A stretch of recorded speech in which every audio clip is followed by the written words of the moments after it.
How to fix Telegram login problem. Hello guys, so first thing you want to do is go to the settings in your phone and then go to the apps. When you open the apps now, all what you want to do is very simple. Just wait a few seconds and then scroll all the way down until you find Telegram app. As you can see, click on Telegram like that, and now here this is the app informations page. As you can see, all what you want to do is very simple. Just focus.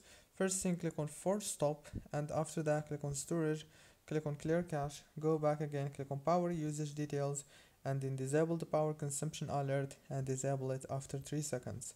After that, click down here on force stop again, go back to the settings, go to the wireless and networks, and then enable the airplane mode, and after 10 seconds just disable it.